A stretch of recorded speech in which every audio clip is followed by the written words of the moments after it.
गेल्या 5 वर्षांमध्ये ठाणे महानगरपालिकेनं लेखापरीक्षण अहवाल जनतेसमोर सादर न केल्याची बाब माझानं उघडकीला आणली होती।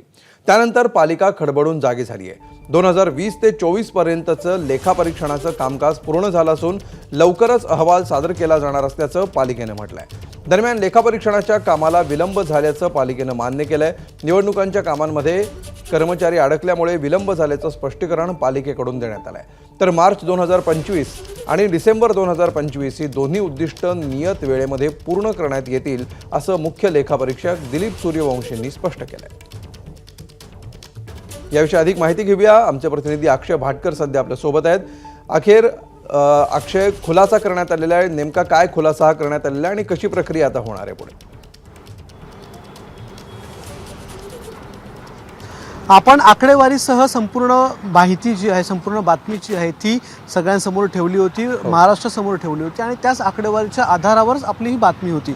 आणि आता महानगरपालिकेने एक स्पष्टीकरण दिलेले आहे। या स्पष्टीकरणामधून देखील हेच स्पष्ट होतंय की 2019-20 हा शेवटचा अहवाल जो आहे तो स्थायी समितीसमोर सादर करण्यात आलेला होता। त्यानंतर 2020-21 आणि 21-22चा जो अहवाल आहे त्या अहवालाचं काम हे आता अजूनही सुरू आहे। एकूण 24 वेगवेगळे विभाग आहेत ठाणे महानगरपालिकेचे। त्यापैकी या 2 वर्षांचे जे अहवाल आहेत त्याचे 7 विभागांचं काम पूर्ण झाले, 17 विभागांचं काम अजूनही बाकी आहे।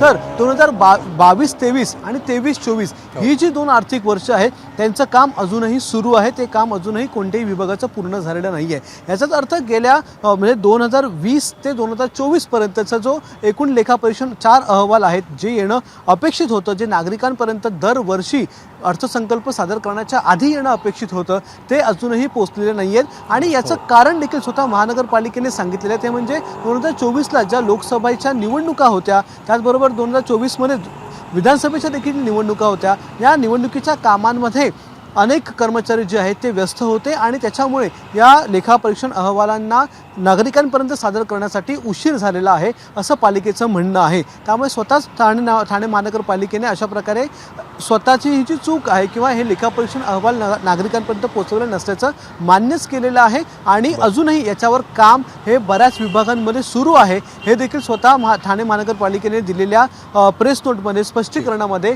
जाहीर झालेलं आहे। त्यामुळे एक प्रकारे एबीपी माझाच्या आपल्या या बातमीवर शिक्कामोर्तब झालेला आहे। त्यामुळे 5 वर्षांचा लेखापरीक्षण अहवाल आता 2025 डिसेंबर 2025 पर्यंत आम्ही पूर्ण करू आणि लोकांसमोर सादर करू असं देखील पालिकेने एक उद्दिष्ट ठेवलेलं आहे।